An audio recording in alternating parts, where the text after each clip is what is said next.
सरस्वती जी और उनकी बहू रश्मि के बीच एक दिन बहस छिड़ जाती है। आखिर किसका काम ज्यादा आसान है, बहू का या सास का?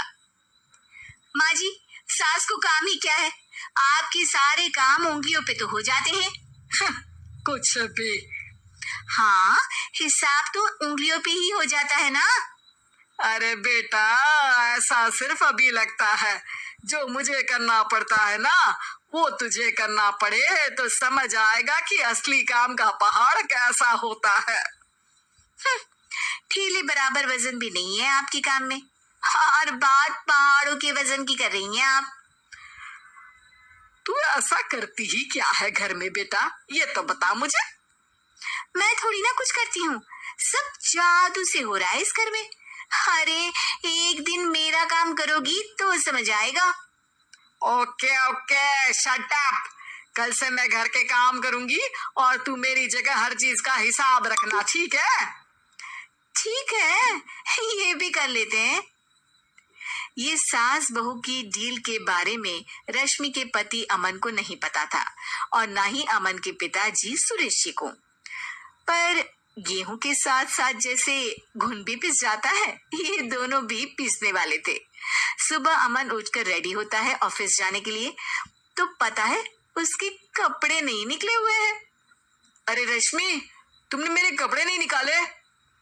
अपनी माँ से पूछो ना, उन्हीं का काम है ये। अमन अपनी माँ के पास जाता है।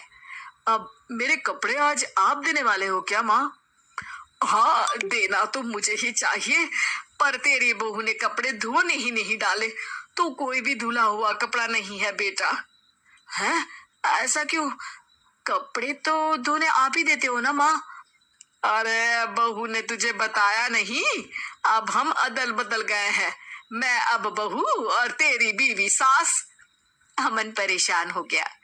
वो बिना इस्त्री के कपड़े पहनकर ऑफिस चला गया। सरस्वती जी अपने घुटने के दर्द के कारण झुककर घर साफ नहीं कर पा रही थी, और ना ही खाना बनाना याद रख पाई। उधर रश्मि पहले ही दिन घर की चाबी घुमा चुकी थी, और 300 रुपए का हिसाब अलग नहीं मिल रहा था। पर दोनों का ही घमंड कैलाश पर्वत से भी बड़ा था, और दोनों ही खेमे एक दूसरे की बात मानने को बिल्कुल तैयार नहीं थे।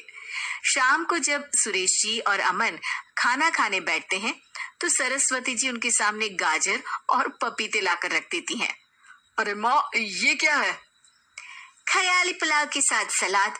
माँ जी खाना बनाना भूल गई लगता है। अरे एक एक चमन्नी का हिसाब है मेरे पास, खाना बनाना कैसे भूल जाऊंगी?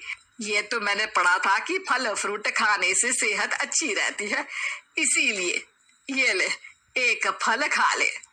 रात को सुरेश जी और अमन अपनी मीटिंग बिठाते हैं अकेले में। बाबूजी, इनकी लड़ाई के कारण ना हमें ठीक से खाना मिल रहा है, उल्टा घर के सारे काम रुक गए हैं।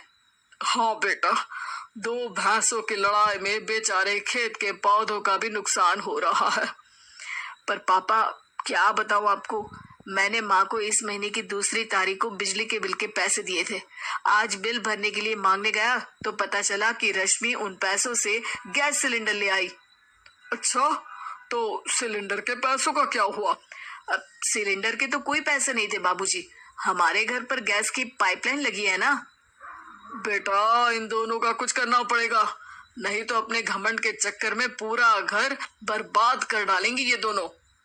अमन और सुरेश जी काफी सोच विचार के बाद एक निष्कर्ष पर पहुंचते हैं। रात ही को दोनों अपनी पत्नियों की अलमारी से नई साड़ी निकालते हैं, और सुबह जब रश्मि और सरस्वती जी उठते हैं तो देखते हैं कि दोनों पति साड़ी पहनकर चढ़ाव पर सब्जियां काट रहे हैं।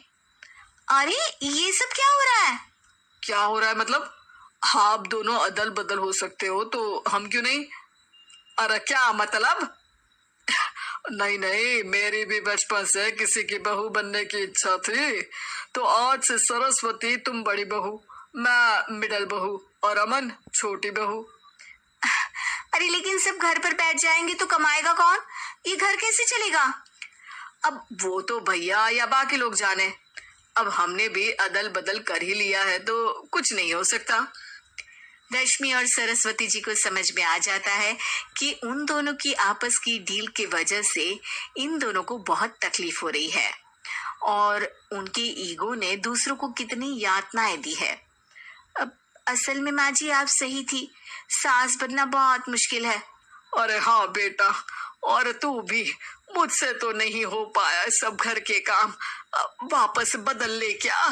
हाँ हाँ बिल्कुल माँ जी, और अब आप दोनों भी बदल लीजिए, कोई आ गया तो आप दोनों को देखकर क्या सोचेगा। अच्छा है, आप दोनों के समझ में ये बात तो आई। मैं फटाक से कपड़े बदल लेता हूँ। अरे रुक जा बेटा, एक फोटो ले लेती हूँ तेरी। मेरी बेटी होती तो तेरे जैसी ही दिखती साड़ी में। और मेरा फोटो नहीं लोगी?